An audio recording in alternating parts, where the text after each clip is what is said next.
आज का हमारा विषय रहेगा संज्ञा प्रकरण। संज्ञा प्रकरण के लिए आपको हम कुछ महत्वपूर्ण सूत्रों को बताएंगे जो परीक्षा की दृष्टि से बहुत ही आवश्यक जाने जाते हैं। आपका पहला सूत्र रहेगा हलन्त्यम। हलन्त्यम जैसा कि इसमें लिखा हुआ है हलन्त्यम। हल का मतलब होता है व्यंजन और अंत्यम माने होता है अंतिम। यानी इस सूत्र से उपदेश अवस्था में आए हुए ऐसे वर्णों की इस सूत्र से क्या हो जाती है, इत संज्ञा हो जाती है। हल का मतलब होता है व्यंजन और व्यंजन, और ये व्यंजन कौन सा होगा, अंतिम। कौन सा व्यंजन होगा, ये अंतिम व्यंजन होगा। जैसे कि अपन एग्जांपल देखेंगे इसमें राम प्लस अण, तो राम प्लस अण में जो अंतिम व्यंजन है, अंतिम व्यंजन कौन सा है हमारा ड़ा, तो इसकी इस सूत्र से क्या हो जाएगी, इत संज्ञा। इत संज्ञा से हमारा तात्पर्य ये है कि उस पर विनाश का चिन्ह लग जाना, आगे क्रिया और प्रतिक्रिया का रुक जाना। इसके बाद एक सूत्र आता है तस्य लोपे। तस्य लोपे सूत्र से क्या होता है कि जिसकी हम इत संज्ञा करते हैं, तस्य माने उसका और लोपे माने लोप हो जाता है। जिसकी हम इत संज्ञा कर देते हैं उसका तस्य लोपे सूत्र से क्या हो जाता है, लोप हो जाता है। दूसरा सूत्र है इसमें अदर्शनम लोप है। आ माने नहीं, दर्शन माने दिखाई दे, लोप है माने इसका लोप हो जाता है। यानी जो हमें दिखाई ना दे उसका क्या हो जाएगा, लोप हो जाएगा। यानी कि विद्यमान का दिखाई न देना और प्राप्त ध्वनि का सुनाई न देना अदर्शनम लोप कहलाता है। अदर्शनम लोप सूत्र को हम लोप संज्ञा विधायक सूत्र भी कहते हैं। परीक्षा में ये पूछा जाता है कि लोप संज्ञा विधायक सूत्र कौन सा है, तो लोप संज्ञा विधायक सूत्र की बात करें तो लोप संज्ञा विधायक सूत्र में हमारा अदर्शनम लोप सूत्र आएगा।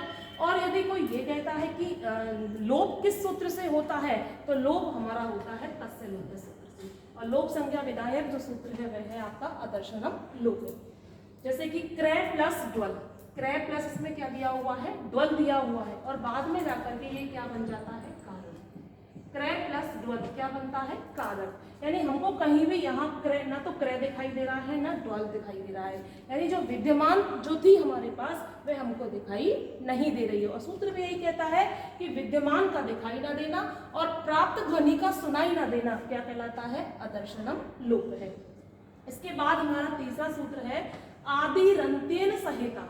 आदि, आदि माने प्रारंभ का वर्ण और अंत्येन माने अंत का वर्ण, स माने सात, इत माने इत संज्ञा होता है। जैसे कि अपने पास एग्जांपल है अण। अण में ये प्रारंभ का वर्ण हो गया और ये क्या हो गया हमारा अंत का वर्ण हो गया। तो अण जो है ये एक शब्द नहीं है, अण क्या है, एक प्रत्याहार है।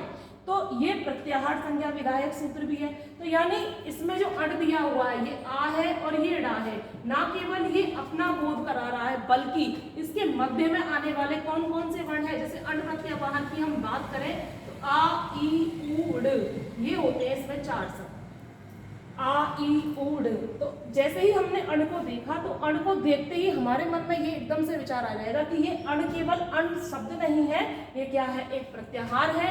और प्रत्याहार जो होता है वह ना केवल अपने प्रारंभ के वर्ण का और ना केवल अंत के वर्ण का बोध कराता है बल्कि मध्य में आने वाले वर्ण कौन कौन से हैं, ई और उ। कौन से वर्ण है इसमें, ई और उ, इसका भी क्या कराता है, बोध कराता है। जैसा कि नाम से ही मालूम चल रहा है इसमें आदि यानी प्रारंभ का वर्ण और अंत्येन माने अंत का वर्ण, यानी प्रारंभ का वर्ण और अंत का वर्ण ना केवल अपना बोध कराएगा बल्कि मध्य में आने वाले जितने भी वर्ण होते हैं उन सबका भी इस सूत्र से क्या हो जाता है, बोध हो जाता है। जैसे कि हमने इसका एग्जाम्पल पहले बता चुके हैं हम आपको, अण प्रत्याहार और अण प्रत्याहार में आने वाले ई और उ, ये जो दो वर्ण है ये अपना, यानी इन्होंने अपना तो बोध कराया बल्कि मध्य में आने वाले वर्णों का भी बोध कराया। इसके बाद है आपका एक महत्वपूर्ण सूत्र जो परीक्षा की दृष्टि से बहुत ही ज्यादा इंपॉर्टेंट है और बार बार पूछा भी जाता है कि परः सन्निकर्ष संहिता। परः सन्निकर्ष संहिता यानी वर्णों की जो अतिशय समीपता होती है, वर्णों की जो अतिशय समीपता होती है वह क्या कहलाता है, वह संहिता कहलाता है। और इसको हम संहिता संज्ञा विधायक सूत्र भी कहते हैं। जैसे हम बात करें इसमें, यानी कि सुधी प्लस उपास्य, सुधी प्लस उपास्य। एग्जाम्पल को समझने से पहले एक बार हम समझेंगे कि वर्णों की अतिशय समीपता क्या कहलाई, हमारी संहिता कहलाई। अर्थात कहने का तात्पर्य ये है कि जब दो स्वरों के बीच में कोई व्यंजन नहीं होता है, जब दो स्वरों के बीच में कोई व्यंजन नहीं होता है तो उसकी क्या हो जाती है, संहिता संज्ञा हो जाती है। जैसे सुधी प्लस उपास्य, सुधी प्लस उपास्य को यदि हम देखें तो यहाँ सुधी दिया हुआ है, इस तरह से देखेंगे हम इसको व्यंजन से अलग करते हुए सुधी, और ये दे रखा है हमारा उपास्य।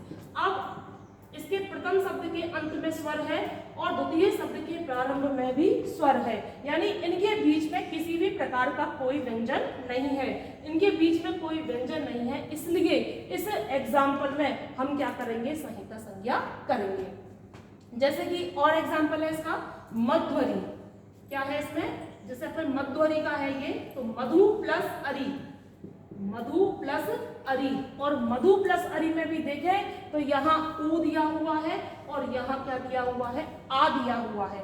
अब ऊ और आ इन दोनों के बीच में कोई व्यंजन नहीं है। जब दो स्वरों के बीच में कोई व्यंजन नहीं होगा तो उसकी क्या हो जाएगी, संहिता संज्ञा हो जाएगी। इसके बाद है आपका हलो अनंतरा संयोग है। हलो अनंतरा संयोग सूत्र ये कहता है, हलो, हल माने व्यंजन और संयोग माने संयोग संज्ञा, यानी जब दो व्यंजनों के बीच में, जब दो व्यंजनों के बीच में कोई स्वर नहीं होता है उसकी क्या हो जाती है, संयोग संज्ञा हो जाती है। ये ठीक इसका विपरीत है।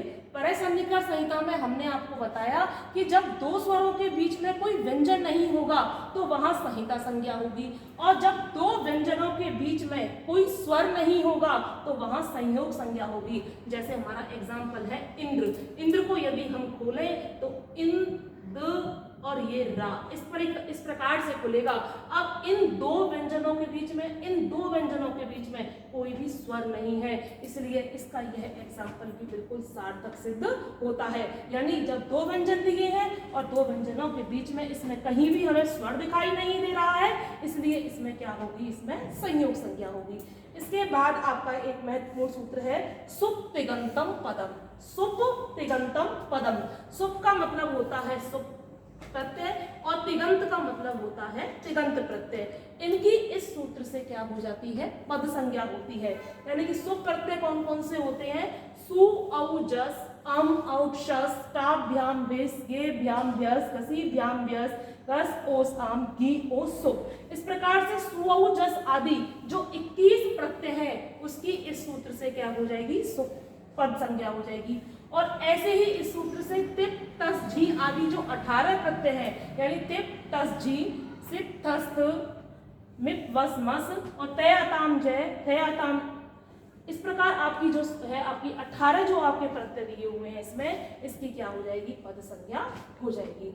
आगे के सूत्रों को हम आपको अपनी आगे की क्लास में समझाएंगे।